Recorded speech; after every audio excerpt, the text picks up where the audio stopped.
ಲಕ್ಷ್ಮೀ ದೇವರು ತುಂಬಾ ಸ್ವಇಚ್ಛೆಯಿಂದ ಅವ್ರದೇ ಆದಂತ ಒಂದು ಜಾಗ ಇಷ್ಟು ಕುಂಟೆ ಅನ್ನೋದನ್ನ ದೇವಸ್ಥಾನಕ್ಕೆ ರಿಜಿಸ್ಟರ್ ಮಾಡ್ಕೊಟ್ಟಿದ್ದಾರೆ. ಪವಾಡಗಳ ಪುಣ್ಯಕ್ಷೇತ್ರ ಅಂತ ಒಂದು ಹೆಸರು ಬರಕ್ಕೆ ಒಂದ್ ರೀತಿಯಲ್ಲಿ ನನಗೆ ನಾನೇ ಪವಾಡ ಅಂತ ನಾನು ಹೇಳ್ಕೋಬಹುದು. ನಮ್ಮ ತಾಯಿಯವ್ರಿಗೆ ಕೈ ಇದಕ್ಕಿದ್ದಂಗೆ ಇದಾಗೋಯ್ತು. ಅಪ್ಪ ಅನ್ನ ತಿನ್ನಂಗೆ ನನ್ಗೆ ಹಾರ ಹಾಕಂಗೆ ಬಳೆ ಹಾಕಂಗೆ ಮಾಡ್ಕೊಡ್ತೀನಪ್ಪ. ತುಂಬಾ ಅನುಕೂಲ ಆಯ್ತು. ಆಗ ಅಲ್ಲಿ ಡಾಕ್ಟ್ರು ಬದುಕೋದೇ ಇಲ್ಲ ಅಂತ ಹೇಳಿದ್ರು. ನಮ್ಮ ಮಾವ ತಗೊಂಡೋಗ್ರಿ ಮಣ್ ಮಾಡಾಕ್ಬಿಡೋಣ ಅಂತ ಹೇಳಿದ್ರು. 3 ವಾರ ಬಂದು ಅಭಿಷೇಕ ಎಲ್ಲ ಮಾಡಿಸಿ ಭಂಡಾರ ಇಡ್ತಾ ಚೆನ್ನಾಗಿ ಇಂಪ್ರೂವ್ ಆದ್ರು.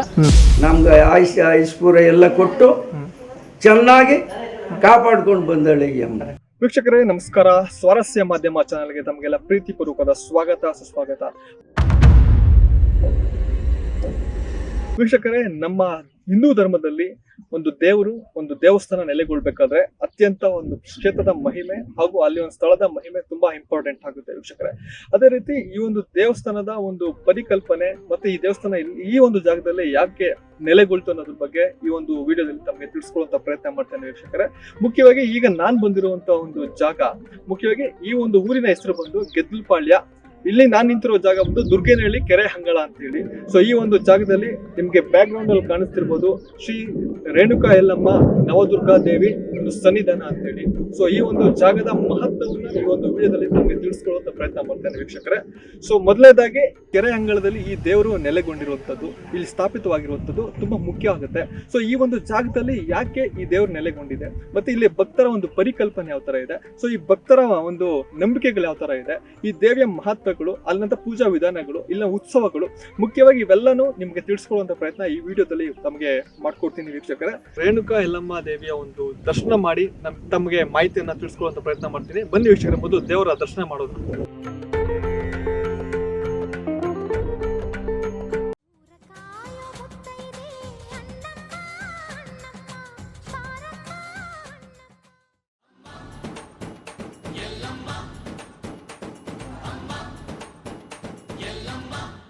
ಪವಾಡಗಳ ಪುಣ್ಯಕ್ಷೇತ್ರವಾದ ಶ್ರೀ ರೇಣುಕಾ ಯಲ್ಲಮ್ಮ ದೇವಿಯ ಆವರಣದಲ್ಲಿ ಇನ್ನಿತರ ದೇವಾಲಯಗಳು ನೆಲೆಗೊಂಡಿವೆ.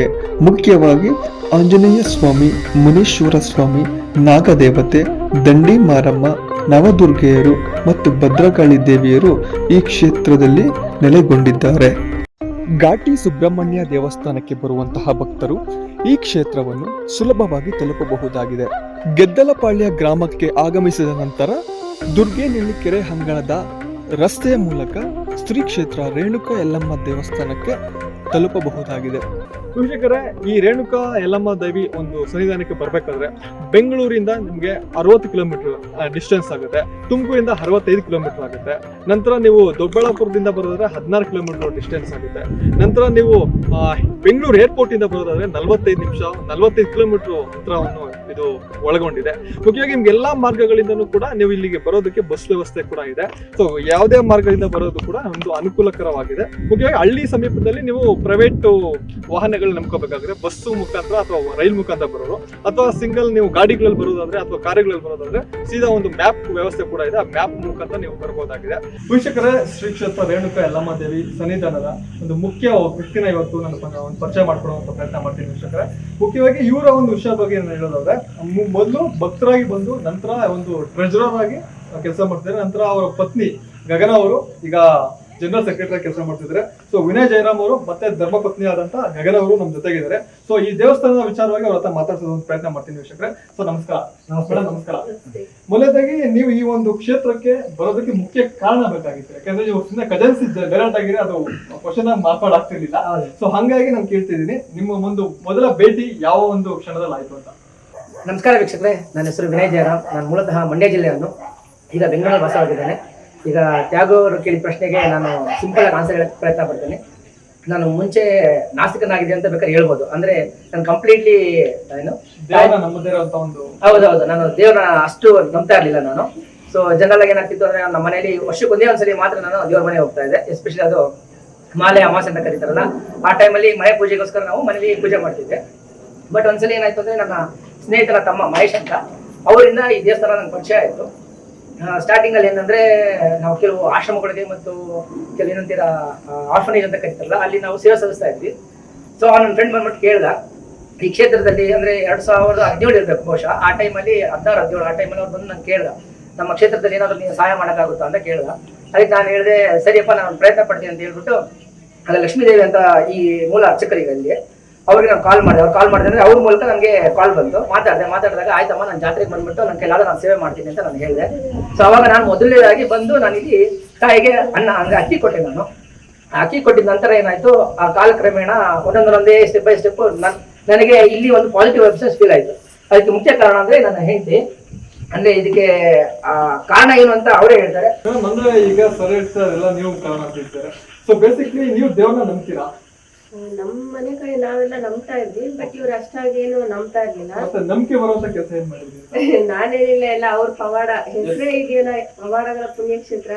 ಅದ್ ನಾವು ಪರ್ಸನಲ್ ಆಗಿ ನಾವು ಅನುಭವ ಆದಾಗ್ಲೇ ಅದು ಹೇಳಕ್ಕಾಗುದು. ಈಗ ಆ ವಿಷಯದಲ್ಲಿ ಅಂದ್ರೆ ನನ್ಗೆ ಆರೋಗ್ಯ ಸಮಸ್ಯೆ ಇತ್ತು ಅವಾಗ ತುಂಬಾ. ಸೊ ಅದೆಲ್ಲ ಅವರು ತಾಯಿ ಮೂಲಕ ನನ್ಗೆ ಎಲ್ಲ ರಿಸಾಲ್ವ್ ಆಯ್ತು. ಒಂದೊಂದೇ ಹೆಜ್ಜೆ ಇಡ್ತಾ ಇವ್ರಿಗೂ ಇಲ್ಲಿ ನಂಬಿಕೆ ಬರಕ್ ಸ್ಟಾರ್ಟ್ ಆಯ್ತು. ಅಂದ್ರೆ ಮನೇಲಿ ಒಂದು ಪರಿಸ್ಥಿತಿಗಳು ಮತ್ತೆ ನಿಮ್ಮ ಆರೋಗ್ಯ ಒಂದು ಪರಿಸ್ಥಿತಿ ಬದಲಾದಾಗ ಅವ್ರು ನಂಬೋದಕ್ಕೆ ಶುರು ಆಯ್ತು. ಹೌದು. ಅವಾಗೆಲ್ಲ ಹೆಂಗೆ ಅಂದ್ರೆ ಇವ್ರು ಯುಗಾದಿ ಹಬ್ಬದ ದಿನ ನನ್ ಬಲವಂತಕ್ಕೆ ಒಳಗ್ ಬರೋರು, ಬಂದ್ಬಿಟ್ಟು ಹೋಗೋರು ಅಷ್ಟೇ. ಅವ್ರಿಗೆ ಏನಂದ್ರೆ ದೇವ್ರ ಎಲ್ಲಿ ಅಂದ್ರೆ ಕಾಯಕವೇ ಕೈಲಾಸ. ನೀನ್ ಏನ್ ಕೆಲಸ ಮಾಡ್ತೀಯ ಅದ್ರಲ್ಲಿ ದೇವ್ರು ನೋಡು ಅಷ್ಟೇ. ಅಲ್ಲಿ ದೇವಸ್ಥಾನಕ್ಕೆ ಹೋಗು, ಆ ಸೇವೆ ಮಾಡು, ಈ ಸೇವೆ ಮಾಡು, ಹಂಗೆಲ್ಲ ಅವ್ರು ಇದ್ದವ್ರೆ ಅಲ್ಲ. ನೀನ್ 4 ಜನಕ್ಕೆ ಒಳ್ಳೇದ್ ಮಾಡು, 4 ಜನಕ್ಕೆ ಸಹಾಯ ಮಾಡು, ಅದ್ರಲ್ಲೇ ನಿಂಗೆ ದೇವ್ರು ಕಾಣ್ತಾನೆ ಅಂತ ನಮ್ದವ್ರು. ಅಂದ್ರೆ ಇವಾಗ್ಲೂ ಅದೇ ಮಾಡ್ತಾ ಇದಾರೆ. ಇಲ್ಲಿ ನಾವ್ ಕೆಲಸ ಮಾಡೋದಿರ್ಬೋದು, ನಾವೆಲ್ಲ ಇಲ್ಲಿ ಭಕ್ತರು ಏನೇನಿದಾರೆ ನಾವೆಲ್ಲ ಒಂದ್ ಕುಟುಂಬದವ್ರ ತರಾನೇ ಇರೋದು. ಒಬ್ರಿಗೊಬ್ರ ಸಹಾಯ ಇದೀವಿ, ಎಲ್ಲ ಮನೆಯವ್ರ ತರಾನೇ ನಡ್ಕೊಂಡು ಹೋಗ್ತಾ ಇರೋದು. ಅಂದ್ರೆ ಏನಂದ್ರೆ ಈಗ ನನ್ನ ಹೆಂಡತಿ ಹೇಳಿದಂಗೆ ಕೆಲವು ವಿಚಾರಗಳೇನಾಯ್ತು ಅಂದ್ರೆ ವೈಯಕ್ತಿಕವಾಗಿ ಅವಾಗ ನಾನು ಈಗ ಬಂದಾಗ ಕೆಲವು ನನಗೂ ಪರ್ಸನಲ್ ಒಂದು ಏನದು ಫೀಲಿಂಗ್ಸ್ ಇತ್ತು. ಫೀಲಿಂಗ್ಸ್ ಅಂದ್ರೆ ಕೆಲವು ಹೇಳ್ತಾರಲ್ಲ ಮನೋವ್ಯತೆ ಅಂತ ಹೇಳ್ತಾರಲ್ಲ, ಆದ್ರೆ ನನಗೆ ಅದನ್ನ ಕೆಲವು ಏನದು ವೈಯಕ್ತಿಕವಾಗಿ ಹೇಳಕ್ಕಾಗಲ್ಲ. ಬಟ್ ಆದ್ರೂ ಅದು ಒಂದು ಅನುಭವ ಆಗೋದು. ಸೊ ಅದನ್ನ ಹೇಗೆ ನಿವಾರಣೆ ಮಾಡೋದು ನಂಗೆ ಗೊತ್ತೇ ಇರಲಿಲ್ಲ. ಬಟ್ ಕೆಲವು ಹೇಗಾಯ್ತು ಅಂದ್ರೆ ಈ ಜಾಗಕ್ಕೆ ಬಂದ್ಮೇಲೆ ಎಕ್ಸಾಂಪಲ್ ನಾವು ಈ ಕ್ಷೇತ್ರಕ್ಕೆ ಬಂದಾಗ ನಾನು ನನ್ನ ಹೆಂಡತಿ ಮತ್ತೆ ನನ್ನ ಫ್ಯಾಮಿಲಿ ನಮ್ಮ ತಾಯಿ ಜೊತೆನೂ ಕೂಡ ಬಂದಿದ್ವಿ. ಆ ಟೈಮಲ್ಲಿ ಏನಾಯ್ತು, ಇಲ್ಲಿ ಬಂದಾಗ ಕೆಲವು ಅವ್ರದ್ದಾದ ಒಂದು ನೋವುಗಳನ್ನ ತೋಡ್ಕೊಂಡ್ರು. ಅದನ್ನ ಹಿಂಗೆ ಅಂದ್ರೆ ಕಾಲಕ್ರಮ ಅಮ್ಮನವ್ರು ಯಾವ ತರ ಒಂದು ದಾರಿ ತೋರಿಸಿದ್ರಂದ್ರೆ ಈ ಕ್ಷೇತ್ರಕ್ಕೆ ಬಂದ್ಬಿಟ್ಟು ಅಭಿಷೇಕ ಮಾಡಿ, ಆಮೇಲೆ ಏನದು ಅಮಾವಾಸ್ಯೆ ಪೂಜೆ ಮಾಡಿ, ಮತ್ತೆ ಈ ರೀತಿ ಎಲ್ಲ ಒಂದು ಹೇಳಾದ್ಮೇಲೆ ನಾವು ಅದನ್ನ ಮಾಡಿದ್ವಿ. ಅದನ್ನ ಮಾಡಿದ್ಮೇಲೆ ಕೊನೆಗೆ ಏನಾಯ್ತು, ನಮ್ಗೆ ಆ ರಿಸಲ್ಟ್ಸ್ ಬರಕ್ ಸ್ಟಾರ್ಟ್ ಆಯ್ತು. ಯಾವಾಗ ಏನಾಗುತ್ತೆ ಅಂದ್ರೆ ಕೆಲವು ನಮ್ಗೆ ಏನೇ ಒಂದು ರಿಸಲ್ಟ್ಸ್ ಬರೋಕ್ಕೂ ಮುಂಚೆ ನಾವು ಬೇರೆ ರೀತಿನೇ ಮಾತಾಡೋಕೆ ಸ್ಟಾರ್ಟ್ ಮಾಡ್ತೀವಿ. ಎಕ್ಸಾಂಪಲ್ ಈಗ ನನ್ನೇ ಅಂತ ಅನ್ಕೊಳ್ಳಿ, ನಾನು ಏನೋ ಒಂದು ರೀತಿಯಲ್ಲಿ ಇವೆಲ್ಲ ಬುಟ್ಟಾಟಿಕೆ, ಈ ದೇವ್ರು ಬರೋದು, ಆಮೇಲೆ ಅದು ಇದು ಈಗ ನಾನು ಈ ಕ್ಷೇತ್ರದ ಮುಂದೆ ನಾನು ಹೇಳ್ತೇನೆ. ಯಾಕಂದ್ರೆ ಇದೆಲ್ಲ ಒಂಥರ ಏನೋ ಒಂದು ಇದಕ್ಕೆ ಗೊತ್ತಿರಲ್ವಾ.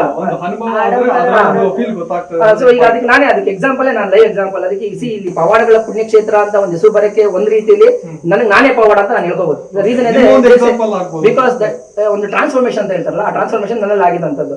ಅದು ನನ್ಗಾಗಿರೋದು ನಿಮ್ಗೆ ಆಗದೇನೂ ಇರ್ಬೋದು, ಅವ್ರಿಗೆ ಆಗದೆ ಇರ್ಬೋದು, ಬೇರೆಯವ್ರಿಗೂ ಆಗದೆ ಇರ್ಬೋದು. ಬಟ್ ಅದೇ ನನ್ಗೆ ಅದಾದಾಗ ಏನಾಗುತ್ತೆ, ಅನುಭವದ ಮಾತುಗಳು ಏನಾಗುತ್ತೆ, ನಿಮ್ಗೆ ಆ ಬಿಲೀಫ್ ಸಿಸ್ಟಮ್ ನ ಚೇಂಜ್ ಮಾಡಕ್ ಸ್ಟಾರ್ಟ್ ಮಾಡುತ್ತೆ.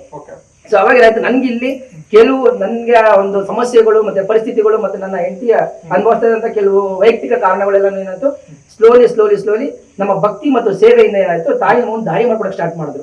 ಈ ದಾರಿನ ಏನಾಯ್ತು, ಆ ಬೆಳವಣಿಗೆಗೆ ಬಂತು. ಆ ಬೆಳವಣಿಗೆ ಹೆಂಗೆ ಯಾವ ರೀತಿ ಬಂತು ಅಂದ್ರೆ, ಕಾಲಕ್ರಮೇಣ ನಾವೇನ್ ಮಾಡಿದ್ವಿ, ಇಲ್ಲಿ ಏನೋ ಒಂದು ವೈಬ್ರೇಷನ್ಸ್ ಇದೆ, ಇಲ್ಲೇನೋ ಒಂದು ಪವಾಡಗಳು ನಡೀತಾ ಇದೆ ಅಂದಾಗ ಏನಾಯ್ತು, ನನಗೆ ಆ ಒಂದು ಸಮಸ್ಯೆಗಳೆಲ್ಲ ಸಾಲ್ವ್ ಆಗಿ ಸ್ಟಾರ್ಟ್ ಆಯ್ತು.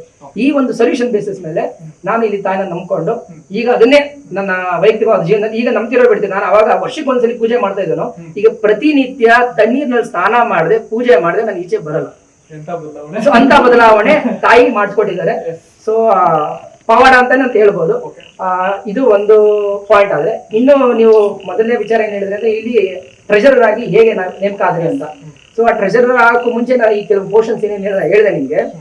ಇದಾದ ನಂತರ ಏನಾಯ್ತು, 2017-18 ಆದ ನಂತರ 5ನೇ ವರ್ಷದ ಜಾತ್ರೆ ಅದಾದ ನಂತರ ಏನಾಯ್ತು, ನಾವು ಒಂದು ಕಮಿಟಿ ಮಾಡ್ಕೊಳ್ಳೋಣ ಅಂತ ಪ್ಲಾನ್ ಮಾಡ್ಕೊಂಡ್ವಿ. ಬಟ್ ಕಮಿಟಿ ಮಾಡೋಕ್ಕೂ ಮುಂಚೆ ಏನ್ ಮಾಡಿದ್ವಿ, ವೈಯಕ್ತಿಕವಾಗಿ ನಮ್ಮ ಈ ದೇವಸ್ಥಾನದ ಅರ್ಚಕರಾದ ಮೂಲ ಅರ್ಚಕರಾದಂತಹ ಲಕ್ಷ್ಮೀ ದೇವಿಯವರು ಮತ್ತು ಅವರ ಯಜಮಾನರು ಮುನ್ರಾಜ್ ಅವರು, ಮತ್ತೆ ಅವರ ಒಂದು ಇಲ್ಲಿ ಒಡನಾಟಗಳಾದಂತ ಭಕ್ತಾದಿಗಳು, ರವಿಯವರಾಗಿರ್ಬೋದು, ಅನಿ ಆಗಿರ್ಬೋದು, ಸುನೀಲ್ ಆಗಿರ್ಬೋದು, ಸುಮಾರು ಜನ ಇಲ್ಲಿ ಭಕ್ತಾದಿಗಳಿದ್ದಾರೆ, ಮಂಜಣ್ಣ ಅಂತೆಲ್ಲ ಇದ್ದಾರೆ. ಇವರೆಲ್ಲ ಇಲ್ಲಿನ ಒಂದು ಕುಟುಂಬವಾಗಿ ಬೇರೆ ಬೇರೆ ಹಳ್ಳಿಗಳಿಂದ ಬಂದು ಇಲ್ಲಿ ಸೇರಿದಂತ ಜನಗಳವರೆಲ್ಲರೂ. ಸೊ ಇಲ್ಲಿ ಗೆದ್ದಲಪಾಳಿಯಲ್ಲಿ ಏನಿದೆ, ಅದಕ್ಕಿಂತ ಹೆಚ್ಚಾಗಿ ನಮ್ಗೆ ಇಲ್ಲಿ ಈ ಕ್ಷೇತ್ರದಲ್ಲಿ ಜಾಸ್ತಿ ಬೇರೆ ಹಳ್ಳಿಯಿಂದ ಬಂದಂತವ್ರು ಜಾಸ್ತಿ ಇದ್ದಾರೆ. ಸೊ ಅವ್ರಿಗೆ ಎಂತ ಅಟ್ರಾಕ್ಟ್ ಆಯ್ತು ಅಂದ್ರೆ, ಬಿಕಾಸ್ ಇಲ್ಲಿ ಅವ್ರದ್ದು ಒಂದು ಸೊಲ್ಯೂಷನ್ಸ್ ಮತ್ತೆ ಪ್ರಾಬ್ಲಮ್ಸ್ ಗಳಿತ್ತು, ಅದಕ್ಕೆಲ್ಲದಕ್ಕೂ ರಿಸಾಲ್ವ್ ಆಗಿ ಸ್ಟಾರ್ಟ್ ಆಯ್ತು. ಅದರಿಂದ ಎಲ್ಲರೂ ಜನಗಳು ಬಂದು ಸೇರ್ಕೊಂಡು. ಸೊ ಅವಾಗ ಒಂದು ಥಾಟ್ ಬಂತು, ಇದು ಮೂಲತಃ ಏನಿತ್ತು ಅಂದ್ರೆ ಚಿಕ್ಕದು ಒಂದು ಫಸ್ಟ್ ಗುಡಿಸಲು ಇದರಲ್ಲಿ ಇರೋ ತರ ತಾಯಿಯವ್ರು ನಿಲ್ಸಿದ್ರು. ಅವಾಗ ಬರೀ ಯಲ್ಲಮ್ಮ ದೇವ್ರು ಮಾತ್ರ ಇದ್ದಿದ್ದು. ಅವಾಗ ಜೊತೆಗೆ ಮುನೀಶ್ವರ ಅವರು ಕೂಡ ಇದ್ರು. ಅದು ಚಿಕ್ಕ ಒಂದು ಗುಡಿಲಿತ್ತು. ಆಮೇಲೆ ನಮ್ಗೆ ಒಂದ್ಸಲಿ ಅನಿಸ್ತು ಯಾಕೆ ಏನು ಇಲ್ಲಿ ಡೆವಲಪ್ಮೆಂಟ್ ಎಲ್ಲ ಮಾಡಬಾರ್ದು ಅಂತ. ಅವಾಗ ಮೂಲ ಬಂದ್ಬಿಟ್ಟು ನಮ್ಮ ಲಕ್ಷ್ಮೀ ದೇವರು ಒಂದು ಮಾತು ಹೇಳಿದ್ರು, ಇಲ್ಲ ಇದು 100% ಆಗೇ ಆಗುತ್ತೆ, ತಾಯಿ ಒಂದು ಇಚ್ಛೆಯಿಂದ ನಡೀತಿ ಅಂತ ಒಂದು ಅವ್ರೊಂದು ಸಂಕಲ್ಪ ಬಂತು. ಸೊ ಆ ಸಂಕಲ್ಪದಿಂದ ಏನಾಯ್ತು, ಎಲ್ಲ ದೃಢ ನಿರ್ಧಾರ ತಗೊಂಡು ಅದು ಒಂದು ಪ್ರಧಾನವಾಗಿ ನನಗೆ ಒಂದು ರೆಸ್ಪಾನ್ಸಿಬಿಲಿಟಿ ಕೊಟ್ಟರು. ಆ ರೆಸ್ಪಾನ್ಸಿಬಿಲಿಟಿ ಹೆಂಗಿತ್ತು ಅಂದ್ರೆ, ಬಿಲೀವ್ ಇಟ್ ಆರ್ ನಾಟ್, ಆ ನಂಬಿಕೆ ಹೆಂಗ್ ಬಂತು ಅಂದ್ರೆ, ಅವ್ರು ನನಗೆ ಇದನ್ನ ಜೀರ್ಣೋದ್ಧಾರ ಮಾಡಕ್ ಸ್ಟಾರ್ಟ್ ಮಾಡ್ತೀರಾ ಅಂತ ನಮ್ಗೆಲ್ಲ ಮಾತಾಡಿದಾಗ ನನಗೆ ಪ್ರಧಾನವಾಗಿ ಹೇಳಿದ್ರು ಮಾಡ್ತೀರಾ ಅಂತ, ಪ್ರಯತ್ನ ಪಡ್ತೀವಿ. ಆಗ ನನ್ನ ಮನಸ್ಸಲ್ಲಿ ಏನಿತ್ತು ಅಂದ್ರೆ, ಮೇ ಬಿ ಒಂದಷ್ಟು ಕಲೆಕ್ಷನ್ ಮಾಡ್ಬಿಟ್ಟು ಒಂದು 50,000 1 ಲಕ್ಷ ಕಲೆಕ್ಷನ್ ಆಗ್ಬೋದು. ಸೊ ನನ್ನ ಕಡೆಯಿಂದ ಎಷ್ಟು ಕೊಟ್ಬಿಟ್ಟು ಜಾಡ್ಕೊಬಿಡೋಣ ಬಿಡಪ್ಪ ಅಂದ್ಬಿಟ್ಟು ನನಗೆ ಪ್ಲಾನ್ ಮಾಡ್ಕೊಬಿಟ್ಟೆ. ನಂಗೇನು ಅಷ್ಟು ಇನ್ನೂ ಆಗ್ತಿರ್ಲಿಲ್ಲ, ఎందుకంದ್ರೆ ಅನುಭವದ ಮಾತುಗಳು ಬೇರೆ ತರ ಇದ್ರು ಕೂಡ ನಾನು ಕಂಪ್ಲೀಟ್ ಆಗಿ ಸೇವೆಯಿಂದ ಸಲ್ಲಿಸ್ತಾ ಇರಲಿಲ್ಲ, ನಿಮ್ ಮನಸ್ಸಿನ ಕಂಪ್ಲೀಟ್ ಆಗಿ ಅಲ್ಲಿ ಡೈವರ್ಟ್ ಆಗಿಲ್ಲ, ಬಟ್ ಸೇವೆ ಮಾಡ್ತಿದ್ವಿ. ಆ ಟೈಮು ನಮ್ಗೆ ಅವಾಗ ಸಿಕ್ಕಿಲ್ಲ, ಯಾಕಂದ್ರೆ ಕೆಲ್ಸಕ್ಕೆ ಹೋಗ್ತಾ ಇರುವಾಗ Difficulties. ಬಂದು ಆತರ ಮಾಡಕ್ ಆಗಿರ್ಲಿಲ್ಲ ಅವಾಗ. ಸೊ ಅವಾಗ ಏನ್ ಮಾಡಿದೆ, ಸರಿ ಅಮ್ಮನವ್ರು ಹೇಳಿದಾರಲ್ಲ ಒಂದು ಮಾತು, ಪ್ರಯತ್ನ ಪಡೋಣ ಅಂತ ಹೇಳ್ಬಿಟ್ಟು ನಾನು ನಿಮಿಷ ಸುಮ್ಮನೆ ಒಂದು ಸ್ಟೆಪ್, ಒಂದು ಬಿಲ್ ಎಲ್ಲ ರೆಡಿ ಮಾಡ್ಬಿಟ್ಟು ನನ್ನ ನಿಮ್ಮಂತ ಬಂಧು ಮತ್ತೆ ಸ್ನೇಹಿತರ ಬಳಗಕ್ಕೆ ಏನ್ ಮಾಡಿದೆ, ಎಲ್ಲರಿಗೂ ಡಿಸ್ಟ್ರಿಬ್ಯೂಟ್ ಮಾಡಕ್ ಸ್ಟಾರ್ಟ್ ಮಾಡಿದೆ. ನಾನು ನಂಬಲೇಬೇಕು ಆತರ ಆಗೋದು. ಹೆಂಗಂದ್ರೆ ನಾನು ಯೋಚನೆ ಮಾಡಿದ ಒಂದು 50,000 ಅಂತ, ತಾಯಿ ಕಲೆಕ್ಷನ್ ಹೆಂಗ್ ಮಾಡ್ತಿದ್ದಾರೆ, ಬಂಧು ಮಿತ್ರರು ಫ್ರೆಂಡ್ಸ್ಗಳಿಂದ ಈ ತರ ನಿಮ್ಮಂತ ಎಲ್ಲಾ ಸ್ನೇಹಿತರುಗಳಿಂದ ನಾನು ಎಲ್ಲರೂ ಜಸ್ಟ್ ಒಂದು ಮೆಸೇಜ್ ಕಳಿಸಿದೆ. ಮೆಸೇಜ್ ಕಳಿಸಿ ಕೇವಲ 8 ತಿಂಗಳೊಳಗೆ ನೀವು ನಂಬ್ತಿರೋ ಬಿಡ್ತಿರೋ 17 ಲಕ್ಷ, ತಾಯಿ 17 lakh, big amount, it's big amount. ಅದು ನಮ್ಗೆ ತಾಯಿ ಒಂದೊಂದೇ, ಅದು ನನಗೆ ನಂಬಕ್ಕೂ ಈಗಲೂ ಕಷ್ಟ. ನಾನು ಅನ್ಕೊಂಡಿದ್ದು 50,000, ತಾಯಿ ತೋರಿಸಿದ್ದು ಅದ್ರ 10-12 ಪಟ್ಟು 12-13 ಟೈಮ್ಸ್ ಅದನ್ನ ಮಾಡಿಸ್ಬಿಟ್ಟು ಕ್ಷೇತ್ರ ಅಭಿವೃದ್ಧಿ ಮಾಡ್ಸಕ್ಕೆ ಇದು ಮಾಡೋದು. ಅದ್ರ ಜೊತೆಗೆ ನಂದು ಒಂದೇ ಪ್ರಧಾನ ಅಂತ ನಾನು ಹೇಳಕ್ ಇಷ್ಟಪಡ್ತೀನಿ, ಜೊತೆಗೆ ಎಲ್ಲಾರು ಕೈ ಹಿಡಿಸೋದು. ಬಟ್ ಪ್ರಧಾನವಾಗಿ ನಮಗೆ ನಾನ್ ಅಂದ್ಕೊಳ್ದಿರೋನ್ನ ತಾಯಿ ಹೇಳೋರು, ಇಲ್ಲ ನಿನ್ ಕೈಲಿ ಆಗುತ್ತೆ, ಮಾಡು, ಪ್ರಯತ್ನ ಪಡು ಅಂತ ಈ ತರ ಹೇಳಕ್ ಸ್ಟಾರ್ಟ್ ಮಾಡಿದ್ರು. ಸೊ ಈ ಒಂದು ನಿಟ್ಟಿನಲ್ಲಿ ಏನಾಯ್ತು, ಎಲ್ಲ ನನ್ನ ಸ್ನೇಹಿತರಿಗೆ ನಾನು ಆಕ್ಚುಲಿ ಯಾರಿಗೂ ಥ್ಯಾಂಕ್ಸ್ ಹೇಳ್ಬೇಕು, ಮತ್ತೆ ಎಲ್ಲ ಭಕ್ತಾದಿಗಳಿಗೂ ನಾನು ಥ್ಯಾಂಕ್ಸ್ ಹೇಳೇ ಹೇಳ್ತೀನಿ. ಸೊ ಅವರ ಒಂದು ಸಹಾಯ ಹಸ್ತದಿಂದ ಏನಾಯ್ತು, ಈ ಕ್ಷೇತ್ರನ ಅಭಿವೃದ್ಧಿ ಮಾಡಕ್ಕೆ ನಮಗೊಂದು ಇದಾಯ್ತು. ಅವಾಗ ಏನ್ ಮಾಡಿದ್ರು, ಲಕ್ಷ್ಮೀ ದೇವರು ಸರಿ ಇದಕ್ಕೊಂದು ಕಮಿಟಿ ಮಾಡ್ಬೇಕು ಅಂತ ಏನ್ ಪ್ಲಾನ್ ಮಾಡ್ಕೊಂಡಿದ್ವಿ ನಾವು. ಸೊ ಆ ಕಮಿಟಿ ಒಂದು ಮೆಂಬರ್ಸ್ ಮಾಡೋಣ ಅಂತ ಹೇಳಿ ನಾವು ಈಗ ಒಂದು ಶ್ರೀ ರೇಣುಕಾ ಯಲ್ಲಮ್ಮ ನವದುರ್ಗಾದೇವಿ ಸೇವಾಭಿವೃದ್ಧಿ ಟ್ರಸ್ಟ್ ಅಂತ ಒಂದು ಮಾಡ್ಕೊಂಡಿದೀವಿ. ಅದ್ರಲ್ಲಿ ಈಗ ಒಂದು 15 ಜನ ಟ್ರಸ್ಟ್ ಮೆಂಬರ್ಸ್ ಇದ್ದೀವಿ.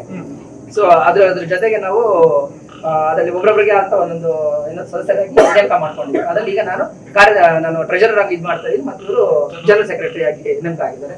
ಇನ್ನೊಂದು ಮುಖ್ಯವಾದ ವಿಚಾರ ನಾನು ಮಾತಾಡ್ಸೋದಾದ್ರೆ ಸರ್, ಈಗ 2014 ನೀವು ಒಂದು ಕಾರ್ಯನ ಶುರು ಮಾಡಿ, ದೇವಸ್ಥಾನ ಕಟ್ಟೋ ಕಾರ್ಯನ ಶುರು ಮಾಡ್ತೀವಿ. ಸೊ 2024 ಕಂಪ್ಲೀಟ್ ಮಾಡುವಂತ ಒಂದು ಪಟ್ಟಿದೆ. ಸೊ ಈ ಒಂದು 10 ವರ್ಷದ ಒಂದು ಸುದೀರ್ಘದ ಒಂದು ಕಾಲವನ್ನ ತಗೊಂಡಿದೆ ಒಂದು ದೇವಸ್ಥಾನ ಒಂದು ಉದಯ ಆಗುತ್ತೆ. ಸೊ ಈ ಒಂದು ಟೈಮ್ ಒಂದು ಸ್ಟ್ರಗಲ್ ಯಾವ ತರ ಇತ್ತು ಅಂತ ಸರ್? ಅದು ನಾನು ಕಂಪ್ಲೀಟ್ ಆಗಿ ನನ್ನ ಆನ್ಸರ್ ಹೇಳೋದು ಸ್ವಲ್ಪ ಕಷ್ಟ ಆಗ್ಬೋದು. ಏನಕ್ಕೆ ಅಂದ್ರೆ ಕಷ್ಟ ಆಗ್ಬೋದು ಅನ್ನೋದಕ್ಕಿಂತ ಹೆಚ್ಚಾಗಿ ಅವಾಗ 2014ರಲ್ಲಿ ಈ ಕ್ಷೇತ್ರದಲ್ಲಿ ಚಿಕ್ಕ ಗುಡಿಸಲಾಗಿ ಯಲ್ಲಮ್ಮನವರು ಒಂದು ಗುಡಿಯಲ್ಲಿದ್ದಾಗ, ಅಲ್ಲಿಂದ ಒಂದು ಅಪ್ರಾಕ್ಸಿಮೇಟ್ ಒಂದು 5 ವರ್ಷ ಅದಾದ ನಂತರ ಏನಾಯ್ತು, ಒಂದ್ ಸ್ವಲ್ಪ ಇಟ್ಟಿಗೆಯಲ್ಲಿ ಸ್ವಲ್ಪ ಮೇಲ್ಗಡೆ ಕನ್ಸ್ಟ್ರಕ್ಷನ್ ಸ್ಟಾರ್ಟ್ ಮಾಡಿ ಇನ್ನೊಂದು ಸ್ವಲ್ಪ ಫರ್ದರ್ ಡೆವಲಪ್ಮೆಂಟ್ ಮಾಡಿಸಿದ್ರು. ಆ ಡೆವಲಪ್ಮೆಂಟ್ ಹೆಂಗಾಯ್ತು ಅಂದ್ರೆ, ಆಗ ಇಲ್ಲಿ ಗೊತ್ತರ ಇದೊಂದು ರಿಮೋಟ್ ಪ್ಲೇಸ್ ಇದೆ, ಆಕ್ಚುಲಿ ಕಂಪ್ಲೀಟ್ಲಿ ರಿಮೋಟ್ ಏರಿಯಾ ಇದು, ವಿಲೇಜ್ ಇದು. ಇಲ್ಲಿ ಏನಾಗುತ್ತೆ ಅಂದ್ರೆ, ಇಲ್ಲಿ ಅರ್ಬನ್, ಈಗ ಘಾಟಿ ಸುಬ್ರಹ್ಮಣ್ಯ ತರ ಅರ್ಬನ್ ಅಥವಾ ಟೌನ್ ಆತರ ಜಾಗ ಅಲ್ಲ, ಇದು ಸ್ಲೈಟ್ಲಿ ರಿಮೋಟ್ ಪ್ಲೇಸ್ ಇದು. ಸೊ ಇಲ್ಲಿ ಯಾರಿಗೂ ಅಷ್ಟು ಗೊತ್ತಿರಲಿಲ್ಲ, ಇಲ್ಲಿ ಈ ತರದ ಒಂದು ಕ್ಷೇತ್ರ ಇದೆ, ಇಲ್ಲೊಂದು ಪವಾಡಗಳು ನಡೆಯುತ್ತೆ, ಇಲ್ಲೊಂದು ಅರ್ಕೆಗಳನ್ನ ತೀರಿಸಿದ್ರೆ, ಏನೋ ಒಂದು ಸೇವೆ ಸಲ್ಲಿಸಿದ್ರೆ ಭಕ್ತಾದಿಗಳಿಗೆ ಅವರ ಸೇವೆಗಳು ನೆರವೇರುತ್ತೆ ಅಂತ ಯಾರಿಗೂ ಅಷ್ಟು ಗೊತ್ತಿರಲಿಲ್ಲ. ಸೊ ಕಾಲಕ್ರಮೇಣ ನಾವು ನಮ್ಮಂತ ಭಕ್ತಾದಿಗಳು ಬಂದು ಸೇವೆ ಸಲ್ಲ ಸ್ಟಾರ್ಟ್ ಮಾಡಿದಾಗ ಏನಾಯ್ತು, ಆಗ ಒಬ್ಬೊಬ್ಬರೇ ಕೈ ಜೋಡಿಸೋಕೆ ಸ್ಟಾರ್ಟ್ ಮಾಡಿದ್ರು. ಅದರಲ್ಲಿ ಎಸ್ಪೆಷಲಿ ಲಕ್ಷ್ಮೀ ದೇವರು ತುಂಬಾ ಇಚ್ಛೆಯಿಂದ ಸ್ವಯಾರ್ಥ ಸೇವೆ ಅಂದ್ರೆ ಸ್ವಾರ್ಥ ಇಲ್ದೇನೆ ಅವ್ರು ಈ ಜಾಗನ, ಎಸ್ಪೆಷಲಿ ಈ ಜಾಗ ಏನಿದೆ ಆಕ್ಚುಲಿ ಅವ್ರ ಮನೆಗೆ, ಅವ್ರ ಕುಟುಂಬಕ್ಕೆ ಸಂಬಂಧಪಟ್ಟಂತ ಜಾಗ ಇದು. ಆದ್ರೂ ಅವ್ರು ಏನ್ ಮಾಡಿದ್ರು, ಈ ದೇವಸ್ಥಾನಕ್ಕೋಸ್ಕರ ಅವರು ಅವ್ರದೇ ಆದಂತ ಒಂದು ಜಾಗ ಇಷ್ಟು ಕುಂಟೆ ಅನ್ನೋದನ್ನ ದೇವಸ್ಥಾನಕ್ಕೆ ರಿಜಿಸ್ಟರ್ ಮಾಡ್ಕೊಟ್ಟಿದ್ದಾರೆ. ಇದು ಅದು ನಿಸ್ವಾರ್ಥ ಸೇವೆ ಅಂತಾನು ಕೂಡ ಹೇಳ್ಬೋದು. ಕಂಪ್ಲೀಟ್ಲಿ ಅಫಿಷಿಯಲ್ ಆಗಿ ರಿಜಿಸ್ಟರ್ ಆಗಿದೆ ದೇವಸ್ಥಾನ ರಿಜಿಸ್ಟ್ರಲ್ಲಿ, ಟ್ರಸ್ಟ್ ಅಷ್ಟೇ ಎಲ್ಲಾದ್ರೂ ರಿಜಿಸ್ಟರ್ ಆಗಿದೆ. ಸೊ ಅದಾದ್ಮೇಲೆ 2019 ಒಂದು ಸ್ವಲ್ಪ ಲೈಟ್ ಆಗಿ ಟ್ರಾನ್ಸ್ಫಾರ್ಮೇಶನ್ ಮಾಡಿದ್ವಿ. ಟ್ರಾನ್ಸ್ಫಾರ್ಮೇಶನ್ ಅಂದ್ರೆ ಮುಂದೆ ಈಗ ದುರ್ಗಮಾದೇವಿಗೆ ಇದು ಟ್ರಸ್ಟ್ ಇದು ಶೆಡ್ ಹಾಕಿದ್ವಲ್ಲ, ಇದೇ ತರ ಅಲ್ಲಿ ಒಂದು ಶೀಟ್ ಹಾಕ್ಬಿಟ್ಟು ಒಂದು ಮಾಡ್ಕೊಂಡಿದ್ವಿ. ಅದಾದ ನಂತರ ಏನಾಯ್ತು, ಕಾಲಕ್ರಮೇಣ ವರ್ಡ್ ಆಫ್ ಮೌತ್ ಅಂತ ಕರೀತಾರಲ್ಲ, ಸೊ ಒಬ್ಬರಿಂದ ಒಬ್ಬರಿಗೆ ಅದು ಪ್ರಚಾರ ಆಗಿ ಸ್ಟಾರ್ಟ್ ಆಗಿ ಭಕ್ತಾದಿಗಳೆಲ್ಲ ಬರಕ್ ಸ್ಟಾರ್ಟ್ ಮಾಡಿದ್ರು. ಸೊ ಅದಾದ ನಂತರ ನಾವು ದೃಢ ನಿರ್ಧಾರ ತಗೊಂಡು, ದೃಢ ನಿರ್ಧಾರ ಹೆಂಗಂದ್ರೆ ತಾಯಿ ಸಂಕಲ್ಪದಿಂದ ಅವ್ರು ಮಾಡ್ರಪ್ಪ ನಾನು ಜೊತೆಗಿದ್ದೀನಿ ಅಂತ ಯಾವ ಧೈರ್ಯ ಮತ್ತೆ ಹುಮ್ಮಸ್ಸು ತುಂಬಿದ್ರು ನಮ್ಗೆ. ಅದರಿಂದ ಏನಾಗುತ್ತೆ, ಧೈರ್ಯವಾಗಿ ಮಾಡಿ 2023 ಡಿಸೆಂಬರ್ನಲ್ಲಿ ನಾವು ಏನ್ ಮಾಡಿದ್ವಿ, ದೇವಸ್ಥಾನ ಜೀರ್ಣೋದ್ಧಾರ ಮಾಡಿ ಮುಗಿಸ್ಕೊಂಡ್ವಿ. ಸೊ 2023 ಡಿಸೆಂಬರ್ ಜೀರ್ಣೋದ್ಧಾರ ಮಾಡಿ 2024ರಲ್ಲಿ ಅದ್ದೂರಿಯಾಗಿ ಜಾತ್ರೆ ಮಹೋತ್ಸವ ಮಾಡಿದ್ವಿ. ಸೊ ಈ ಟ್ರಾನ್ಸ್ಫಾರ್ಮೇಶನ್ 2014ರಲ್ಲಿ 2024ವರೆಗೂ ಆಯ್ತು. ಬಂದಂಥ ಭಕ್ತರು ತಮ್ಮ ಸಮಸ್ಯೆಗಳನ್ನು ಈಡೇರಿಸಿಕೊಳ್ಳಲು ಅನೇಕ ವಿಧವಾದ ಪೂಜೆಗಳನ್ನು ಹಾಗೂ ತಮ್ಮ ಹರಕೆಗಳನ್ನು ಈಡೇರಿಸುವ ಮೂಲಕ ಇಲ್ಲಿ ಪರಿಹಾರವನ್ನು ಕಂಡುಕೊಳ್ಳುತ್ತಾರೆ. ನಮ್ಮದು ಮೂಚಮನಹಳ್ಳಿ ಗ್ರಾಮ, ತುರುವನಹಳ್ಳಿ. ನಮ್ಮ ತುರುವನಹಳ್ಳಿಯಾಗಿ ಇದ್ವಿ. ತುರುನಳ್ಳಿಗ ಈ ಮಗನ ಮದುವೆ ಮಾಡಿಕೊಂಡು ಇಲ್ಲಿಗೆ ಬಂದ್ವಿ. ಇಲ್ಲಿ ಚಿಕ್ಕದಾಗ ಗುಡಿ ಇತ್ತು. ಆ ಗುಡಿ ಇದ್ರೆ ಈ ಅಮ್ಮನಿಗೆ ಕನಸಿನಾಗ ಬಂದು ಹೇಳಿಲ್ಲಂತೆ, ಹಿಂಗೆ ಮಾಡಬೇಕು, ಕ್ಷೇತ್ರ ಕಟ್ಟಬೇಕು ಅಂತ. ನನಗೆ ಹೇಳಿದ್ರು, ಮಗ ಹಿಂಗೆ ಕಟ್ಟಬೇಕಪ್ಪ, ಹಿಂಗೆ ಮಾಡಬೇಕು ಅಂತ. ಎಲ್ಲಮ್ಮ ನನಗೆ ಮಚ್ಚನಹಳ್ಳಿ ಮಾರಮ್ಮನವಳೆ, ಅಲ್ಲಿಗೆ ಹೋಗ್ತೀನಿ, ಇಲ್ಲಿಗೆ ಬರೋಲ್ಲ ಅಂದೆ. ಬರೋಲ್ಲ ಅಂದಮೇಲೆ 4 ಜೀವದಾನ ಮನೆಗೆ ಹೋಯ್ತು. ಮನೆ ಮಕ್ಕಳನ್ನೆಲ್ಲ ಮಲಗಿಸಿಬಿಟ್ರು. ತಿರುಗಿ ಬಂದು ಇಲ್ಲಿ ಏನೋ ಹಿಂಗಾಯ್ತಮ್ಮ ಅಂತ ಮಗನ ಕೇಳಿದೆ. ಅಪ್ಪ ಇಲ್ಲಿ ದೊಡ್ಡ ಕಲ್ಲು ಉಣಿಸು, ಫಸ್ಟು ನಿಮ್ಮದೇ ಆರತಿ ಬರಬೇಕು, ನಿಮ್ಮದೇ ದೊಡ್ಡ ಕಲ್ಲು ಉಣಿಸಿ, ಮರಿ ನಿಮ್ಮದೇ ಬೇಕು, ಎಲ್ಲ ಪರಿಹಾರ ಆಗ್ತದೆ ಅಂತಂದು ಮಗ ಹೇಳ್ತು. ಹೇಳಿದ ತಕ್ಷಣ ನಾವೆಲ್ಲ ಮಾಡಿದ್ವಿ. ನಮ್ಗೆ ಆಯುಷ್ಪೂರ ಎಲ್ಲ ಕೊಟ್ಟು ಚೆನ್ನಾಗಿ ಕಾಪಾಡ್ಕೊಂಡು ಬಂದಳೆ ಈ ಅಮ್ಮ. ನನ್ನ ಹೆಸರು ಮೀನಾ ಅಂತ. ನಾವು ಡಿ ಕ್ರಾಸಿಂದ ಬಂದಿದ್ದೀವಿ. ನಮ್ಮ ಅತ್ತೆಯವರಿಗೆ ಆರೋಗ್ಯದಲ್ಲಿ ಏರುಪೇರು ಇತ್ತು. ಇಲ್ಲೇ ಭಕ್ತಾದಿಗಳು ಬರೋರು ನಮ್ಮ ಹತ್ರಕ್ಕೆ ಬಂದರು, ಇಲ್ಲಿ ದೇವಸ್ಥಾನ ಇದೆ, ಇದ್ರ ಹತ್ರ ಹೋಗೋಣ ಅಂತ ಬಂದು ಇಲ್ಲಿ ಅಮ್ಮನವರಿಗೆ ಕೇಳಿಕೊಂಡು, ಮತ್ತು ಹರಕೆ ಏನೋ ಇತ್ತಂತೆ, ಅವ್ರಿಗೇನೋ ಇದಾಗಿತ್ತು, ಹೊಟ್ಟೆಗೆ ಇದಾಗಿತ್ತು ಅಂತ ಹರಕೆ ಎಲ್ಲ ಒಂದು 3-4 ಸಲ ನೆರವೇರಿಸಿದ್ವಿ. ಅವ್ರು ಚೆನ್ನಾಗಿದ್ದಾರೆ ಈಗ. ನನ್ನ ಮಗನಿಗೂ ನನ್ನ ಮಗಳಿಗೂ ಹಿಂದಿಂದೇನೆ ಹುಷಾರಿಲ್ದಂಗೆ ಆಯಿತು. ಅವ್ರನ್ನೂ ಇಲ್ಲಿಗೆ ಕರ್ಕೊಂಬಂದು ಇಲ್ಲಿ ಅಮ್ಮನವ್ರ ಇದರಲ್ಲಿ ತಡೆ ಕಾರ್ಯಕ್ರಮ ಅಂತ ಇದೆ, ಅದನ್ನ ಮಾಡಿಸ್ತೀವಿ. ಅದನ್ನ ಮಾಡಿಸಿದ್ಮೇಲೆ ಇಲ್ಲಿ ಇದು ತಾಯ್ತಾ ಅದೆಲ್ಲ ಕಟ್ತಾರೆ ದಾರ. ಅದರಿಂದ ಅವರಿಗೆ ದೇವಿ ಒಳ್ಳೇದು ಮಾಡಿದೆ. ಅದರಿಂದ ನಾವು ಬಂದು ನಮ್ಮ ಮನಸ್ಸಿಗೆ ಖುಷಿ ಆಗೋವರೆಗೂ ನೋಡಿಕೊಂಡು ಇಲ್ಲೇ ಇದ್ದು ಅವ್ರ ಸೇವೆ ಮಾಡಿಕೊಂಡು, ಏನಾದರೂ ನಿಮಗೂ ಸಮಸ್ಯೆ ಇದ್ರೆ ಅವ್ರ ಏನು ಸಮಸ್ಯೆ ಇದೆಯೋ ಅದು ಬಂದು ಇಲ್ಲಿ ಅಮ್ಮನವ್ರ ಹತ್ರ ಹೇಳ್ಕೊಡಿ, ನಿಮಗೂ ಪರಿಹಾರ ಸಿಗುತ್ತೆ. ಸರ್, ನನ್ನ ಹೆಸರು ಪ್ರತಾಪ. ನಮ್ಮ ತಾಯಿಯವರು ಕರ್ಕೊಂಬಂದ್ರು. ತುಂಬಾ ಡ್ರಿಂಕ್ಸ್ ಮಾಡ್ತಾ ಇದ್ದೆ. ನಮ್ಮ ತಂದೆಯವರು ಡ್ರಿಂಕ್ಸ್ ಮಾಡ್ತಾ ಇದ್ರು. ತುಂಬಾ ಅಂದ್ರೆ ತುಂಬಾ ಡ್ರಿಂಕ್ಸ್ ಮಾಡ್ತಾ ಇದ್ದೆ. ಇಲ್ಲಿ ಕರ್ಕೊಂಬಂದ್ರು. ಒಂದು ತಿಂಗಳು ಹಂಗೆ ಇದ್ದೆ. ಆಮೇಲೆ ಓದ್ತಾ ಹಂಗೆ ಇದು ಕಮ್ಮಿ ಆಗ್ತಾ ಬಂತು. ಒಂದ್ಸರಿ ಹಂಗೆ ಕ್ಷಣನು ಬಿಟ್ರು. ನಮ್ಮ ತಾಯಿಯವರು ಎಲ್ಲಮ್ಮವರು, ನಾವು ನಂಬೋದು ಎಲ್ಲಮ್ಮನ್ನೇ. ಅಯ್ಯಮ್ಮ ನಮ್ಮ ಮನೆ ದೇವರು, ಆಯಮ್ಮನ್ನೇ ನಂಬ್ತೀವಿ ನಾವು. ಇನ್ನೇನು ಹೆಚ್ಚಾಗಿ ಇದು ಮಾಡಲ್ಲ. ಅದಕ್ಕೋಸ್ಕರ ಆಯಮ್ಮವ್ರು ಇದು ಮಾಡಿದ್ರು. ನಮ್ಮ ತಾಯಿಯವ್ರಿಗೆ ಕೈ ಇದ್ದಕ್ಕಿದ್ದಂಗೆ ಇದಾಗೋಯ್ತು ನೋಡಿ. ಡಾಕ್ಟರ್ ಹಾಸ್ಪಿಟ್ಲಿಗೆ ಕರ್ಕೊಂಡು ಹೋಗಿದ್ದಕ್ಕೆ ಕೈ ತೆಗಿಬೇಕು ಅಂದ್ರು. 5 ಲಕ್ಷ ಆಗುತ್ತೆ ಅಂದ್ರು. 1 ರೂಪಾಯಿ ಬಿಡು ಕಾಸು ಇದಿಲ್ಲ ನಮ್ಮ ಹತ್ರ, ಬಡವರು. 5 ಲಕ್ಷ ಆಗುತ್ತೆ ಅಂದ್ರು. ಅಮ್ಮನ್ ಬಂದು ಕೇಳಿದೆ, ಇನ್ನೊಂದ್ಸರಿ 2-3 ಸರಿ ನೋಡ್ಸಪ್ಪ, ಆಮೇಲೆ ಹೇಳ್ತೀವಿ ಅಂದ್ರು. ಸರಿ ಅನ್ಬಿಟ್ಟು ಹೋಗಿ ತೋರ್ಸಿದಕ್ಕ ಹಂಗಂತ ಇದ್ದಂಗೆ, ಅಮ್ಮ ಹಿಂಗಂದ ಹೇಳ್ತಾ ಇದ್ದಾರೆ ಅಂದ. ಅಪ್ಪ ಅನ್ನ ತಿನ್ನಂಗೆ, ನನ್ಗೆ ಹಾರ ಹಾಕಂಗೆ, ಬಳೆ ಹಾಕಂಗೆ ಮಾಡ್ಕೊಡ್ತೀನಪ್ಪ, ಅಮ್ಮ ಕೆಲಸ ಮಾಡಕ್ಕಾಗಲ್ಲ ಅಂದ್ರು. ಮಾಡ್ಕೊಟ್ರು. ತುಂಬಾ ಅನುಕೂಲ ಆಯ್ತು. ಗಾಯತ್ರಮ್ಮ. ನಮ್ಗೆ ಹೆಣ್ಣು ಒಂದ್ 3 ತಿಂಗಳು ಮದುವೆ ಆಯ್ತು ಸರ್. ತಂಡೆ ಬಾಯಿಗೆ ಮಾಡಿದ್ವಿ. 3 ತಿಂಗಳಾಗಿತ್ತು. 3 ತಿಂಗಳಾದ್ಮೇಲೆ ನಾವು ಹಾಸ್ಪಿಟಲ್ ಕರ್ಕೊಂಡು ಹೋಗಿದ್ವಿ. ಗರ್ಭಕೋಶನೇ ತೆಗಿಬೇಕು ಅಂತ. ಆಮೇಲೆ ನಾವು ಹತ್ಕೊಂಡು ಕೆಲ್ಸಕ್ಕೆ ಹೋಗಿದ್ವಿ ಸರ್. ನಾನು ಪಕ್ಕದಲ್ಲಿ ಇಲ್ಲಿ ಹೇಳ್ದೆ, ಅಮ್ಮ ಹಿಂಗ ಆಗೈತೆ ನನ್ನ ಮಗುಗೆ ಗರ್ಭಕೋಶನೇ ತೆಗಿಬೇಕು ಅಂತಾರೆ, ಇರೋದು ಒಬ್ಬ ಮಗಳು ಅಂತ ನಾನು ಹತ್ಕೊಂಡೆ. ಅಲ್ಲಿ ಅವ್ರು ಹೇಳಿದ್ರು, ಬಂದಿದ್ರು, ಅವ್ರ ಪರಿಚಯ ಇದ್ರು ಇಲ್ಲಿ ಎಲ್ಲಮ್ಮನ ದೇವಸ್ಥಾನ ಹತ್ರಕ್ಕೆ ಹೋಗು ಅಂದ್ರು. ನಾನು ಅವಾಗೆ ಕರ್ಕೊಂಡ್ ಬಂದ್ಬಿಟ್ಟೆ. ಬೇವನಹಳ್ಳಿಗೆ ಹೋಗಿ ನಮ್ಮ ಹುಡುಗಿನ ಕರ್ಕೊಂಡ್ ಬಂದ್ಬಿಟ್ಟೆ ಸರ್. ಕರ್ಕೊಂಡ್ಬಂದು ಆಮೇಲೆ ಇಲ್ಲಿ ಬಂದೆ. ಅಮ್ಮ ಹೇಳ್ತು, ಆಮೇಲೆ 3 ವಾರ ಅಭಿಷೇಕ ಮಾಡ್ಸು, ನನಗೆ ಸರಾಗ್ತೈತಿ ಅಂತ ಹೇಳಿದ್ರು. 3 ವಾರ ಬಂದು ಅಭಿಷೇಕ ಮಾಡಿಸ್ದೆ. ಆಮೇಲೆ ಕಳ್ಸು, ಊರಿಗೆ ಕಳ್ಸು, ಏನು ಆಗಲ್ಲ, ನಾನು ಇದ್ದೀನಿ ಅಂದ್ರ ಅಮ್ಮ. ಆಮೇಲೆ ಹಾಸ್ಪಿಟ್ಲ್ ತೋರಿಸ್ದೆ, ಏನು ಇಲ್ಲ, ಗರ್ಭಕೋಶ ಚೆನ್ನಾಗೈತೆ, ಮಗು ಚೆನ್ನಾಗೈತೆ ಅಂದ್ರು. ನನ್ನ ಹೆಸರು ಗಂಗಾ ಅಂತ. ನಮಗೆ ತುಂಬಾ ಸಮಸ್ಯೆ ಇತ್ತು. ನನ್ನ ಮೈದಂಗೆ ಆಕ್ಸಿಡೆಂಟ್ ಆಗಿತ್ತು. ಆಗ ಅಲ್ಲಿ ಡಾಕ್ಟ್ರು ಬದುಕೋದೇ ಇಲ್ಲ ಅಂತ ಹೇಳಿದ್ರು. ನಮ್ಮ ಮಾವ ತಗೊಂಡೋಗ್ರಿ ಮಣ್ಣು ಮಾಡಾಕ್ಬಿಡೋಣ ಅಂತ ಹೇಳಿದ್ರು. ಆಗ ನಾವು 1 ತಿಂಗಳಿದ್ವಿ ಆಸ್ಪತ್ರೆಯಲ್ಲಿ, ವಿಕ್ಟೋರಿಯಾದಲ್ಲಿ. ಅಲ್ಲಿ ಏನು ಸ್ವಲ್ಪನೂ ಇದಾಗ್ಲಿಲ್ಲ, ಮೈ ಮೇಲೆ ಪ್ರಜ್ಞೆ ಇರಲಿಲ್ಲ, ತುಂಬಾ ಏಟಾಗಿತ್ತು. ಅದಕ್ಕೆ ತಿರ್ಗಿ ಊರಲ್ಲಿ ಹಾಕೊಂಡ್ಬಂದ್ಬಿಟ್ವಿ. ಊರಲ್ಲಿ ಹಾಕೊಂಡ್ಬಂದ್ರು ಮೈ ಮೇಲೆ ಪ್ರಜ್ಞೆ ಇರ್ಲಿಲ್ಲ, ಯಾರು ಅಂತನೂ ಗೊತ್ತಾಗ್ತಾ ಇರ್ಲಿಲ್ಲ. ಆಮೇಲೆ ಹಿಂಗೆ ನಮ್ಮ ಅತ್ತೆಯವ್ರು ಇಲ್ಲಿಗೆ ಬರ್ತಾ ಇದ್ರು. ಅಲ್ಲಿ 10 ವರ್ಷ ಆಯ್ತು. ನಮ್ಮ ಅತ್ತೆಯವರು ಬರ್ತಾ ಅವ್ರು ಹೇಳಿದ್ರು, ಈ ತರ ಅಲ್ಲಿ ಹೋಗೋಣ, ಅಲ್ಲಿ ಹೋದ್ರೆ ಸ್ವಲ್ಪ ಇದಾಗ್ಬೋದು, ಇಂಪ್ರೂವ್ ಆಗ್ಬೋದು ಅಂತ ಹೇಳಿದಕ್ಕೆ ಅವ್ರನ್ನ ಕೇಳಿ ನಮ್ಮ ಅತ್ತೆಯವರು ಬರ್ತಾ ಇದ್ರು. ಅವಾಗ ಬರ್ತಾ ಇದ್ರು. ಆಮೇಲೆ ನಾವು ಬಂದ್ವಿ. ಫಸ್ಟ್ ಟೈಮ್ ಅವಾಗಲೇ ಬಂದಿದ್ದೆ, ಯಾವತ್ತೂ ಬಂದಿರ್ಲಿಲ್ಲ ಇಷ್ಟು. ಅವಾಗ ಫಸ್ಟ್ ನಾವು ಇವ್ರಿಗೆ ಬಂದು 15 ವರ್ಷ ಆಯ್ತು. 10 ವರ್ಷದಿಂದ ನಮ್ಗೆ ಇಲ್ಲಿ ದೇವಸ್ಥಾನ ಇದಾಗಿದ್ದು. ಅಭಿಷೇಕ ಮಾಡಿಸ್ರಿ, ಏನು ಇದಾಗಲ್ಲ ಅಂತ 3 ವಾರ ಬಂದು ಅಭಿಷೇಕ ಎಲ್ಲ ಮಾಡಿಸಿ ಭಂಡಾರ ಇಡ್ತಾ ಚೆನ್ನಾಗಿ ಇಂಪ್ರೂವ್ ಆದ್ರು. ಮೈ ಮೇಲೆ ಪ್ರಜ್ಞೆನೇ ಇರ್ಲಿಲ್ಲ, ಆ ತರ ಇದ್ದವರು ಅಮ್ಮನ್ ಭಂಡಾರ ಇಡ್ತಾನೆ ಎಲ್ಲಾ ಇಂಪ್ರೂವ್ ಆಗೋದು, ಚೆನ್ನಾಗಿ ಓಡಾಡ್ತಿರ್ಲಿಲ್ಲ, ಅದು ಚೆನ್ನಾಗಿದ್ದಾದ್ರು. ನಾವು ಮಾತ್ರ ಯಾವಾಗ ನಾವು ಬರ್ಬೇಕು ಅನ್ಸಿದ್ರೆ ಅವಾಗ ಬರ್ತೀವಿ. ಸಾಯಂಕಾಲ ಆಗ್ಲಿ ಬರ್ತೀವಿ, ಕೆಲ್ಸಕ್ಕೆ ಹೋಗ್ತೀವಿ, ನಾವಿರಲ್ಲ. ಸಾಯಂಕಾಲ ಆಗ್ಲಿ ಬಂದು ನಾವು ಪೂಜೆ ಮಾಡ್ಸ್ಕೊಂಡು ಹೋಗ್ತೀವಿ. ನಾವಿರೋ ಗಂಟ ಈ ಅಮ್ಮನ್ ಮಾತ್ರ ಮರೆಯಲ್ಲ ನಾವು. ನಮ್ಗೆ ಅಮ್ಮನೇ ಕಾಪಾಡಿರೋ ಚೆನ್ನಾಗಿ. ಇಲ್ಲಿ ಪರಿಹಾರ ಕೇಳಕ್ ಬಂದಾಗ ಏನಾದ್ರು ದುಡ್ಡು ಕಾಸು ಕೇಳೋದಾಗಿರ್ಬೋದು ಅಥವಾ ಏನಾದ್ರು ಕಾಣಿಕೆ ಕೊಡೋದಾಗಿ ಏನಾದ್ರು ಕೇಳ್ತಿದ್ರ ಹೆಂಗೆ ಅಂತ? ಇಲ್ಲಿ ಮಾತ್ರ ಆತರ ಏನು ಇಲ್ಲ ಸರ್, ನಮ್ಮಿದೆ ಅಷ್ಟೇ. ನಾವು ಏನಾದ್ರು ಅರ್ಕೆ ಮಾಡ್ಕೊಳ್ರಿ ಅಂತಾರೆ, ಅದನ್ನ ನಾವು ಪೂಜಾರಮ್ಮ ಹೇಳ್ದಾಗ ನಾವ್ ಅದನ್ನ ತೀರ್ಸಿ ಇದ್ ಮಾಡಿದ್ರೆ ನಮ್ ದೇವ್ರೆಲ್ಲ ಅನುಕೂಲ ಮಾಡುತ್ತೆ. ಇಲ್ಲಿ ಮಾತ್ರ ನಾವ್ ಆತರ ಏನು ಇದ್ ಮಾಡೋದು.